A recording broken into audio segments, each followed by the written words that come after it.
Hello, and welcome to another edition of Speaking with the Principal.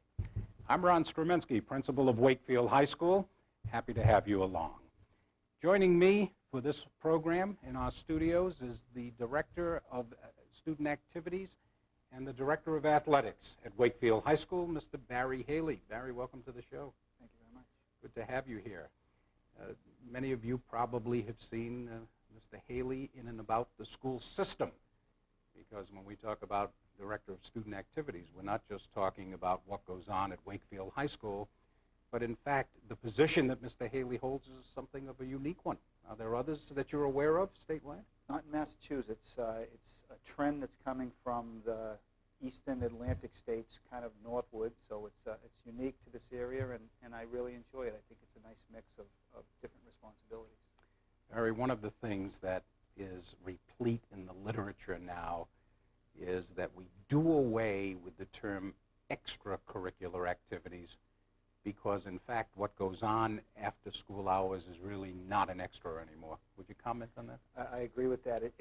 We're trying in the same vein to change it from student athletes to students, because we want all of our students to be involved in the whole program we have. So you wouldn't call them student drama members or other terms. So I think co-curricular activities or in athletics, we say athletics are an integral part of school life, and the student activities that go on in the school are also integral to what goes on at Wakefield High School and the Wakefield school system. One of the things that was in the school improvement plan here at Wakefield High School when I arrived 3 years ago was a line in there that said, we need to strive to enhance and extend opportunities for students in the area of extracurricular activities. Can you give the viewing audience some idea of participation, at least at Wakefield High School first? If we looked at just briefly at the numbers, it's about 65 to 75% of the student body are participating in some type of extracurricular activity. And those numbers are hard to really analyze because multiple students are participating in multiple activities. We have the Latin Club has 51 members, but 28 of those participate in multiple after-school activities like drama or math team or French club or DECA or things like that. So those numbers are hard to, but I think what can be seen very easily is many students are taking part in all of the opportunities that are available at Wakefield High School. One of the messages that I'm fond of relating to parents and to students of incoming 8th graders here at Wakefield High School is not to put your books under your arm and go home at the end of the school day. There's much more to high school, is there not? There's a whole world that goes on at 1:50 and after in the afternoon and evenings. And you know, I've been involved in athletics. Was growing up a big part of my life and has remained. I don't think I've grown up yet, but the memories that are developed, the lessons that are learned in those other activities that go on, those additional activities that go on at the school on a daily basis by people participating, by people spectating, just involved in the fabric of school life are really great things, and they're exciting to be involved with on a daily basis. Speaking of those things that took place in your life prior to your joining us in Wakefield, give us, for folks who don't know Barry Haley, you're still really only in the beginning of your second year. Tell folks about where you came from. Grew up in Melrose. Is that a well-guarded secret on Thanksgiving? No, it wasn't, but I know exactly where my loyalties lie right now, and they're at Wakefield High School. My nephew is a hockey player at Melrose High School, which has a little bit of a family rivalry going, but attended the University of Massachusetts at Boston. Boston State, as it was known in those days, no longer in existence. Lacrosse was my game that I played in college. Developed a lifelong love of that sport. Have pressure to start that program here, and we're looking into that. I worked for a year right out of college at Bedford High School as a teacher and coach, athletic trainer. From there, I went to Malden Catholic and spent 16 years as an athletic trainer, teacher, coach, became athletic director, director of intramurals, cut the grass, swept the floor, did just about everything there. In 1993, I left there and went to Bedford and was the director of health, physical education, and athletics for the school system for 2 years until the opportunity arose to come here to Wakefield. And it's been my pleasure to be here. I feel very fortunate to have to be involved in this system. What struck you as being attractive about Wakefield when you looked at Wakefield? You, being from Melrose, Right. you had an acquaintance Right. with Wakefield. I knew people in the system. I knew of a member of the staff here. The position itself, as you said earlier, the Director of Athletics and Student Activities, was a unique mix. I hope to think of myself as a little bit of a Renaissance man, that I have interest in a lot of different areas, and that's one of the real enjoyable parts of the job, that I interact with students and staff that have different backgrounds and different interests that make the job a pleasure to come to every day.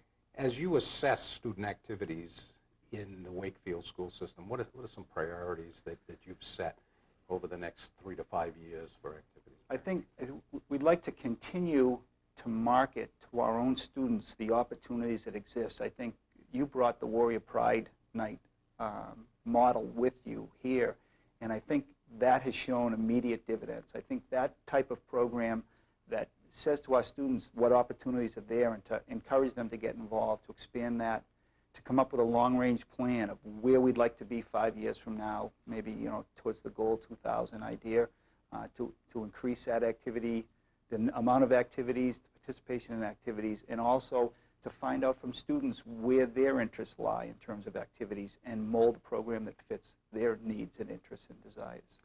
You've been looking also at the middle school level. Has there been much activity there? We And started what kinds of things that we happen? started the program. There was interest in the middle school. We started an after-school sports program this fall. Michael Sharon, who's a teacher at the Galvin Middle School, helps me run that program with help of high school students, with staff. Bob Ramaki, the DARE officer, has been involved in the program. We kind of nicknamed it Disorganized Sports, where we come out and just have a group. I think we had 35 students involved in it in the fall, and just they have a lot of fun. It's a place for them to go. It's another activity that the kids can be involved in after school. We're looking to expand that program throughout the year, and also then filter it down to the elementary schools at each building that there's a place in the school for kids to learn lessons of life and different activities beyond the school day. Is there a cost in the middle school for kids who are in that program? It's a pay for program. The cost was $30 for the fall, and we planned out 3 sessions and had a discount when people signed up for multiple sessions. And the feedback we got was entirely positive, and I think it will grow as the year goes on. Now, for those parents who may be watching us, who have students in the middle school, how do they get involved? Is the program begin and end and have segments? Right, How does it work? We had a fall program. We had a sign up. Mailing went home to all the students. They registered for it. As it began, students then joined it. One of the jobs that I also have is with student activities is kind of coordination of facilities use, which it's in itself a full-time, because as everyone knows, the use of facilities in school buildings is from morning to night. And to fit a program, an additional program in with the youth basketball, soccer, after-school activities the middle school run, it becomes problematic to fit those things in. Speaking of some of the adjunct activities that are going on in the community, are you involved with the leaders of the various activities in the city? I liaison with all of the youth groups in terms of their use of school buildings and school facilities in many different ways. I work with the building and grounds management people, Wayne Hardacre and Rita Willette, in the permitting of buildings. So we coordinate, so there's a central place that someone can go to get a schedule, to plan out an activity, what the costs are, what the impact is. And we try to balance out that we don't have multiple activities going on at the same time, which is very difficult. I'm on version probably 27 of the school calendar just for the high school this year. We update it each month to try to coordinate where people are and what activities are going on, and that we don't draw from one activity at the expense of another when we do have an event. If things go smoothly, no one notices the work that goes into doing it. It's Right. only when there are 2 people That's show right. up at the same time to the same facility That's exactly that things right. come to a head. Sometimes I wake up in the middle of the night and wondering if I have all those I's dotted and T's crossed. And we have a great staff, support staff, with Sally Nelson, my secretary, and Rita Willette in the superintendent's office that really do a nice job of keeping me in line when I do miss. How about at the high school level in terms of new activities that may be being developed or maybe down the road? We started the volleyball program, which was of interest to a number of students in the fall. We had 20-plus students involved for about 10 weeks in it. It was a nice start to it. Lacrosse, as I mentioned, has some interest. Chess club, chess team, there's interest in that, and we're working on that to try to create those opportunities. And we've created a policy where one of the difficult things is budgeting for those activities once we've begun them. You know, the whole user's fee, activity fee is an often debated thing. If it's part of the educational package, then why does it cost more to do it, but then in reality to supply the needs of those programs? So it's something we're always juggling to try to get those programs off and going economically that fit within the budget. And what's the outlook for user fees? Every community is debating it every year at budget time.